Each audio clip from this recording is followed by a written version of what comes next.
Mickey Free, who did that video, is an old blues rock and roll guitarist. He played with Prince forever. And he's Native American, and he's very much come back to his roots the last few years. And he played both roles in that. I think that's so cool, you know. And besides being a guitar player, he's become quite a flute player. He's got some CDs out now that are very much about the Native American healing ways of the flute.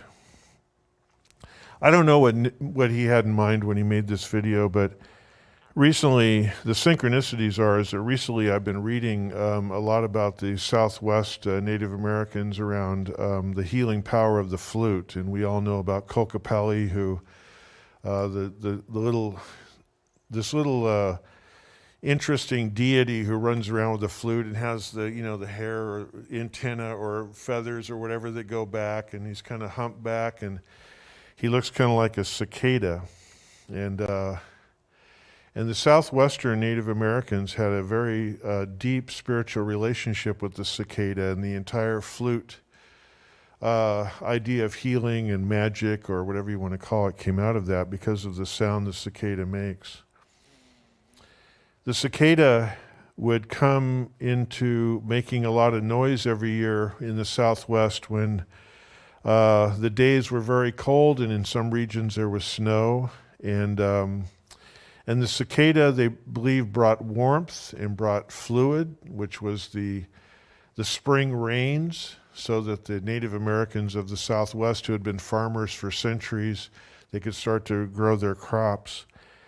And they believed that the cicada brought this forward. They symbolized this idea of coming into a place of complete oneness with the creative spirit that we call nature, divinity coming forth. So in other words, it's something like this. In some areas of the Southwest where there would be snow and a lot of cold, and it's like we can't imagine being able to put our crops in. We can't imagine being able to grow anything.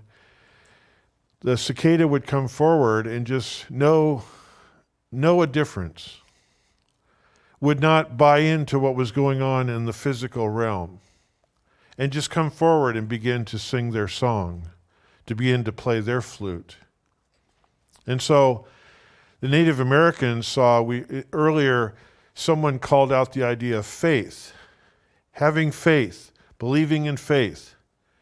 And the cicada became this idea of faith, to where the flute players of the tribes of those pueblos began to come forward in the same way, to warm things up and to bring in the rain so that they could begin to grow their crops once again, every single year.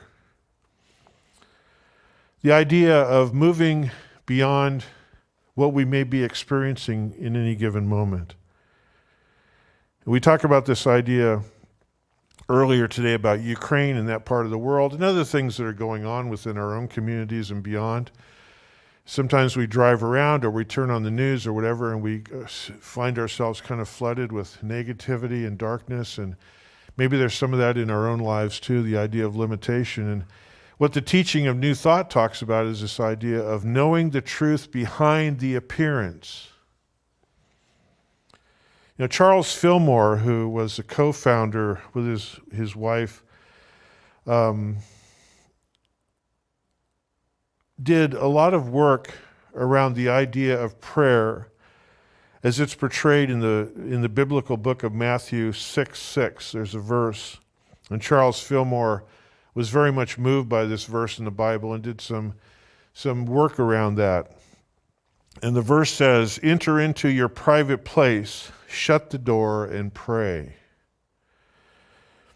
And Charles Fillmore says, "In prayer, mystically, the door must be closed on all limitations of thought, constructed out of emotions and interests generated within the material realm consciousness, thus allowing divine alignment to occur."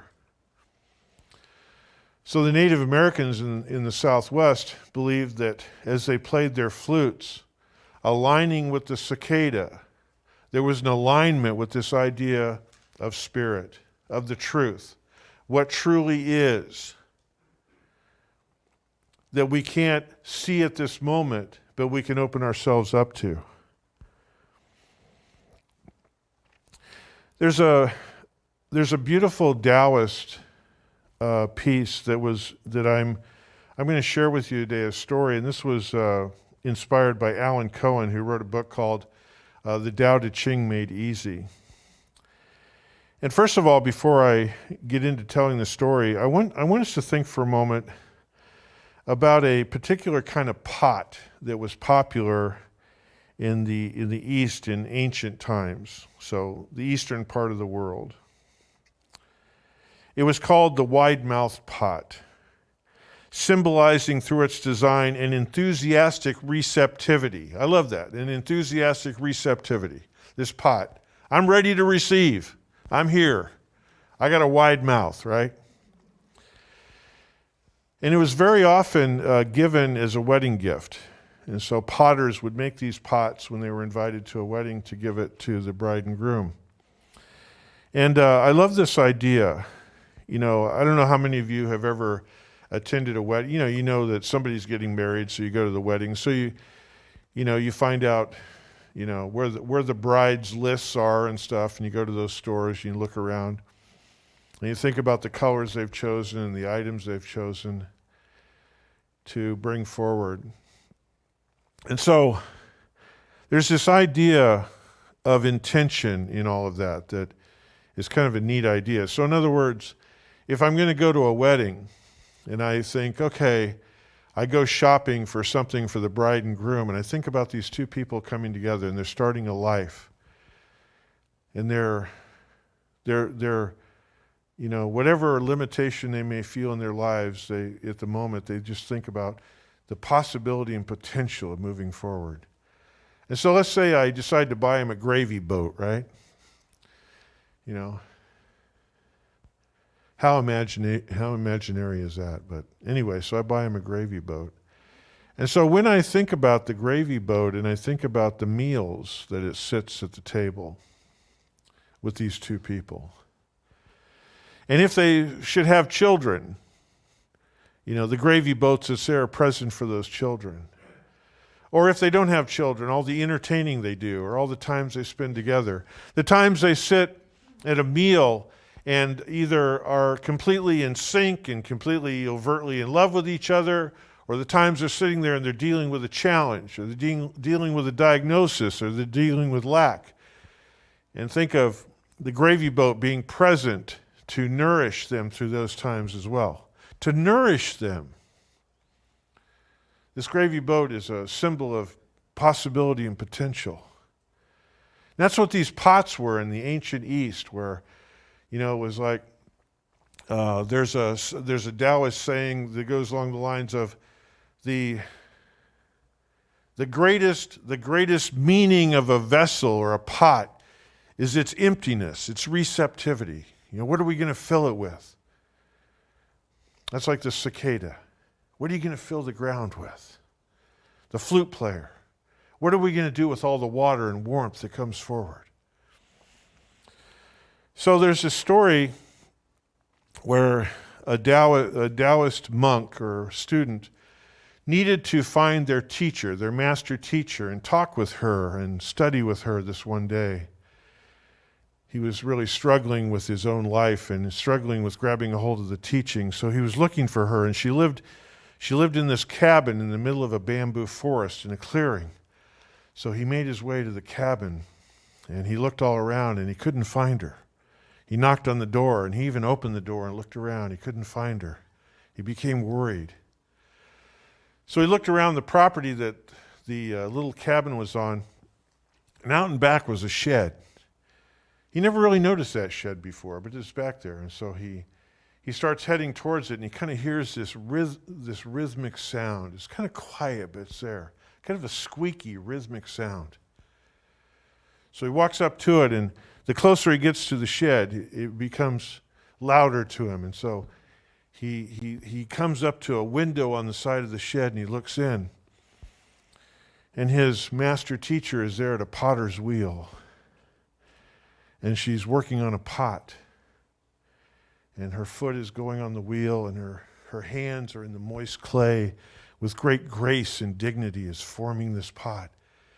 And her gaze is lowered, and her body's moving with the rhythm of the wheel, moving with the rhythm of the pot. She seems completely immersed in it.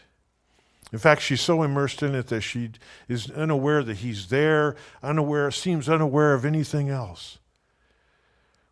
So he watches for a while, and then he realizes that slowly she's beginning to disappear. And then after a while, she vanishes. But the wheel is still going, and the clay is still being formed. And the student blinks and looks around. Oh my God, where is she? And looking around and sees that this is still going. There's still the rhythm, there's still the sound, and she's completely gone. So mesmerized by this, he just stares at it. And then eventually she begins to materialize once again. And when she's fully present, she removes the pot from the wheel and puts it on a shelf to dry. Now the idea of what this parable is trying to put forward is that she had become so immersed in what she was doing that she became one with it. She became one with the creative power of the pot. She became one with the idea of what that wedding couple is going to use that pot for. How it's going to live with them and be open to whatever needs they have. This is what Charles Fillmore is talking about. To go in to our place of consciousness in prayer and shut the door on the material, shut the door on CNN, shut the door on maybe what we've seen in the community, shut the door on what we've heard that is limiting in nature, and to move forward into a place of absolute divinity, to sit at the potter's wheel of prayer. So, what's that mean? Let's talk about today. Ukraine. Our prayer is for peace. Our prayer is for understanding. Our prayer is for divine right action.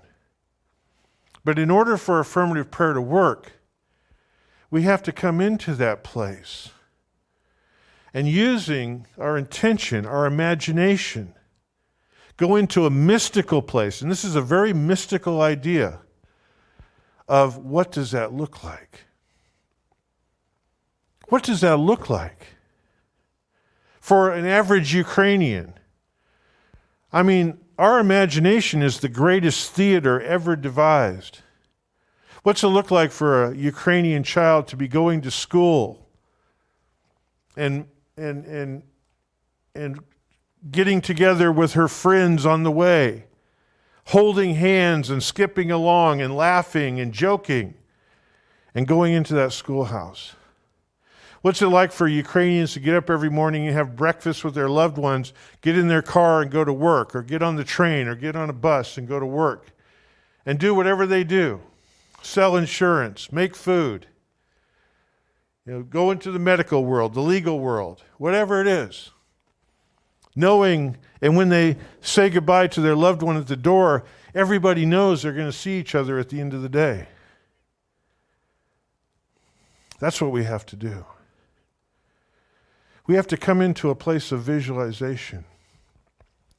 Because what the Native Americans of the Southwest understood, and what the Taoist master at the wheel understands, is that becomes the generating force of creation. Now, there's this statement in metaphysics, and it's a bumper sticker, and it sounds kind of trite, but it's just so completely true. If it can be conceived, it can be achieved. The human history proves this. Going to the moon, building the Golden Gate Bridge, whatever else. We've proven it billions of times over. It starts first in our consciousness. You know, people ask, being a minister and being someone like I am, I've heard this question a million times. You know, if God is all there is, if everything is so wonderful, then why do we still have war? Well, I think the answer is really obvious. We have this place called the Pentagon. You know how many billions of dollars go in that place every day? We have colleges that are designed to teach people how to do war. It's called West Point in Annapolis. It's because, do you know how much granite we've used in this world to memorialize warriors and wars and statues? Obviously, we are fixated on it in our consciousness. Imagine for a moment an institution in this country or in the world where billions of dollars come in the front door every day for peace and love. Imagine a university or a college dedicated to nothing but peace, love, and diplomacy. Imagine tons of granite to memorialize peace, love, and diplomacy. We surround ourselves, for some reason, as human beings, with images of violence and lack. And Charles Fillmore says we have to shut the door on that. And the Taoist master says we have to sit at the potter's wheel and create the potential and the possibility. And for each and every one of us, and the reason, and I want to circle back to I said I would talk about practitioners, is if I'm in a position where I cannot envision the other side of whatever my challenge is, I need someone who can hold that truth for me, who can visualize that, who can see me living my life in the midst of love, joy, and abundance. That's what the Native Americans saw in the cicada. The cicada didn't wring their hands. They didn't worry about it. They hopped out once a year and started playing their flute. Said, man, it's going to be great when the corn comes in and the squash comes in and the beans come in. And we're going to be there playing our flute for that. And so this idea, you know, the title of today is Dynamic Prayer. Dynamic prayer. What's it like to... What would it be like to be the flute player of peace, of love, of abundance? That's what we're being called upon to do. I want to end today with a quote from a gentleman by the name of Bobby Lake Tom, who's a Karuk healer and spiritual teacher. The Karuk are a tribe here in California. If I'm not mistaken, they're in the northwestern part of California. And I read a book a while back written by Mr. Tom, and he talks about prayer as a healer. He says, we must go to the mountaintop of the mental power center of consciousness in prayer. That is our job! Explanation point. There we connect with the infinite power. From the mountain, we can go down into the sacred dance of intention, and it will make that intention more powerful, strengthening us, the dancers, bringing that energy, that divinity of awareness into the dance with us, just as our spiritual ancestors have always done. To do the dance, to do the dance of peace, to do the dance of intention, to bring that into fruition into our world. Thank you so much for hanging out with me, and namaste. All right.